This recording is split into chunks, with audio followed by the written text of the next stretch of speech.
से पारदर्शिता होनी चाहिए ना। बीडीएसी क्यों नहीं गठित करवाने? घोलमेल कहीं ना कहीं है तब ना। ज्ञान में है कि बहुत ज़्यादा काम हुआ है तो वही एगो लिस्ट बना के दे कि भाई इतना काम कराए हैं। इतना के बीच जो आक्रोश है वो आप देख रहे हैं। तमाम बीडीसी के मेंबर्स यहाँ पे आए हुए हैं। कार्य योजना बनाने से पहले अगर आप उनसे बात कर लेंगे, विमर्श कर लेंगे तो क्या दिक्कत है? मैं कहता हूँ स्पष्ट रूप से कि जो हमारा हक है, जो हमारा हिस्सा है, उस हिसाब से ना हमको नौकरी मिली है, ना उस हिसाब से हमको CSR का फंड एलोकेट हुआ है। सब्सक्राइब करें हमारा चैनल प्रकाश न्यूज़ लाइव और दबाए बेल आइकन हमारे खबर सबसे पहले देखने के लिए।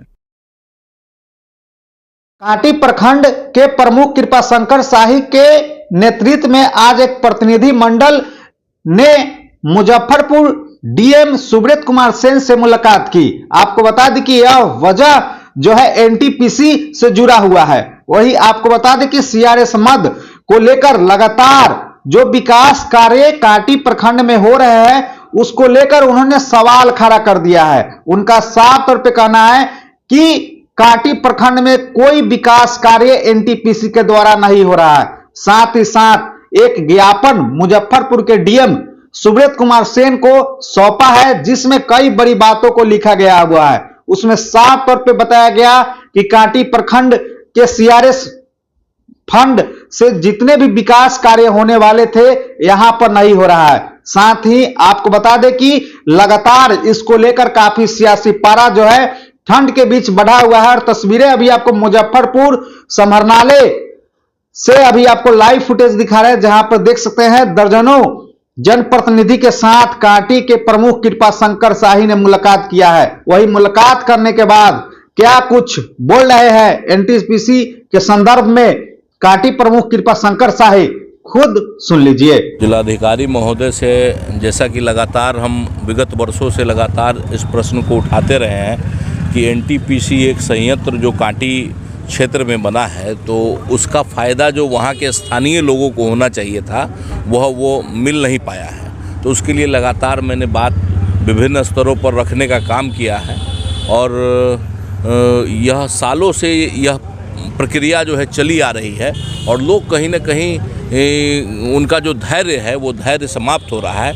तो इसी बाबत आज जिलाधिकारी से मिलके हमने लोगों की जो स्थिति है, जो मनः स्थिति है, उनका धैर्य की जो स्थिति है, यह बतलाने का काम किया है कि भाई आप इसमें इंटरवीन करें, इंटरफेयर करें और जो स्थानीय लोगों की मांग है, जो डिमांड है, जायज़ डिमांड है कि भाई वहाँ पे जो नौकरियाँ हैं उन नौकरियों में उनको उनका जो हिस्सेदारी है वो मिलना चाहिए उनको। और उससे जो CSR उस संयंत्र से, उस प्लांट से जो CSR निकलता है वो CSR का ज़्यादा से ज़्यादा हिस्सा, जो कि नियम भी है, कानून भी है, कंपनीज एक्ट कहता है कि जहाँ पे प्लांट स्थापित है, जहाँ पे उद्योग चल रहा है, वहाँ पे स्थानीय लोगों को, स्थानीय क्षेत्र को ज़्यादा से ज़्यादा हिस्सा CSR का मिलना चाहिए, जिसका अनुपालन एनटीपीसी कांटी कर नहीं रही है। तो इसी की बाबत सारी बातों को हमने आज जिलाधिकारी को बताया है। उन्होंने कहा है कि हम इसका जांच करवा के और उससे अद्यतन प्रतिवेदन लेके हम आपको उपलब्ध कराते हैं और जो भी इसमें हो सकेगा वो पहल करके काम कराएंगे। तो हम लोग उम्मीद करते हैं कि जिलाधिकारी महोदय इसको करवाएं, अन्यथा स्थिति यही है कि लोगों में उबाल बहुत ज़्यादा है। अगर 10-15 दिनों में कोई ठोस कदम इसमें नहीं उठाया जाता है तो हमें लगता है कि संवैधानिक तौर तरीके में जो आंदोलन की एक रूपरेखा होती है वह कांटी में आपको देखने को मिलेगा। कोई कमेटी को लेकर के भी लगातार सवाल उठ रहे थे कि कमेटी का गठन वगैरह होना है। CSR को इम्प्लीमेंट करने के लिए विलेज डेवलपमेंट एक्शन कमेटी करके एक एनटीपीसी का अपना एक प्रारूप है, वो बनता है और उसके हिसाब से ही उसमें ही कार्य योजना तैयार किया जाता है और फिर कार्य कराया जाता है। तो वो BDAC का गठन जो है विगत 3 वर्षों से कराया नहीं गया है और इस कारण से भी जो है कहीं ना कहीं उपेक्षा हो रही है। तो पिछले साल जब मार्च महीने में दिशा की बैठक हुई थी, उस समय तत्कालीन जिलाधिकारी महोदय ने उसमें स्पष्ट निर्देश भी एनटीपीसी प्रबंधन को दिया था कि 15 दिनों के भीतर BDAC का गठन करके हमें सूचित कीजिए। लेकिन एनटीपीसी लगातार उदासीन रही है, स्थानीय लोगों के मुद्दों पर, उनकी बातों पर लगातार उदासीन रही है और जिस कारण से लोगों में बहुत ही आक्रोश है। पिछले दिनों काफ़ी गुस्से में दिखे थे, सोशल मीडिया प्लेटफॉर्म से आप लाइव आए थे और काफ़ी नाराज़गी व्यक्त की। नहीं, बिल्कुल नाराज़गी होना लाजमी था, नाराज़गी होना लाजमी था। आप समझिए, जब कांटी में आप चलते हैं तो छाई से क्या स्थिति बनी रहती है। वहाँ पे AQI जब आप जाइएगा तो 400 450 बना रहता है, जबकि कोई मतलब NTPC छोड़ के कोई ऐसा कोई उद्यम नहीं है वहाँ जिस कारण से इस तरीके की परिस्थिति बने।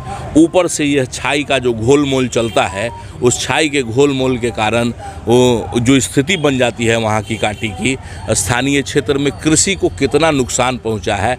अंडरग्राउंड वाटर जो है उसका लेवल कहाँ चला गया है। आप देख रहे हैं कि 200-250 फीट से पहले पानी नहीं मिलता है।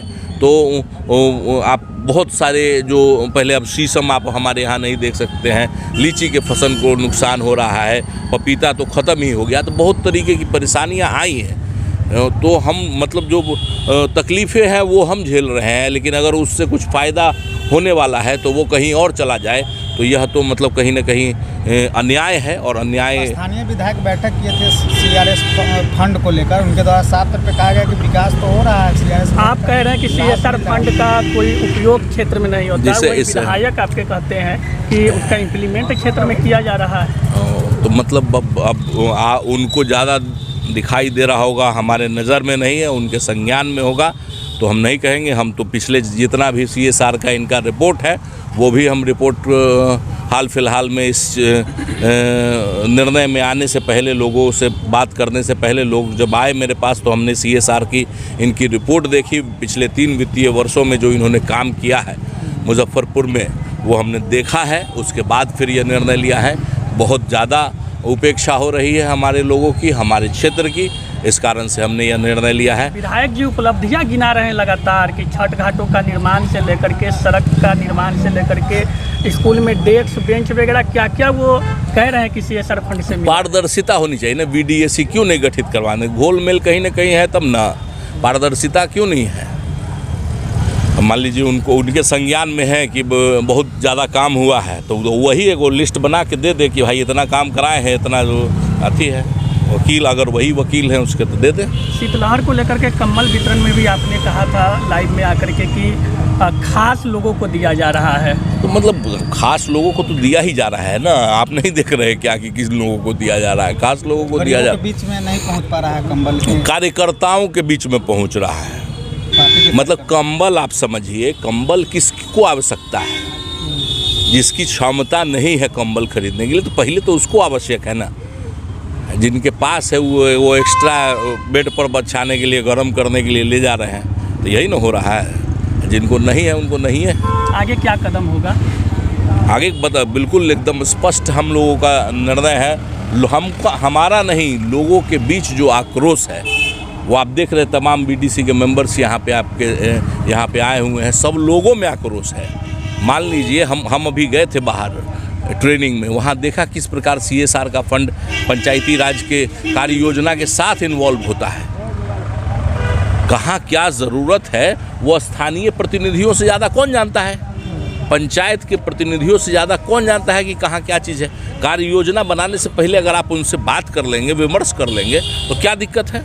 अभी HDFC ने CSR का काम करना शुरू किया है। गांव-गांव में VDAC बना दिया, गांव-गांव में VDAC बना के काम कर रही है। तो उससे क्या होता है? समायोजित होता है। अब सोलर लाइट उनको लगाना है तो पंचायत से कहाँ सोलर लाइट लग गया हुआ है, कहाँ लगना है, कार्य योजना में सम्मिलित है, तो उसको बचा के फिर करना है। तो नहीं तो मतलब मान लीजिए पारदर्शिता से क्यों भागते हैं?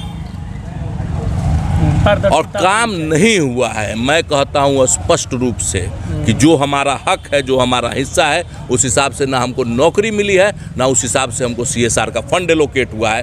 कोई कहता होगा तो वो कहे, हम नहीं जानते हैं। और हम स्पष्ट रूप से कहते हैं कि CSR का जो हिस्सा हमारा होना चाहिए वो हमको नहीं मिला है। लेकर रहेंगे? लेंगे, बिल्कुल लेंगे, बिल्कुल लेंगे।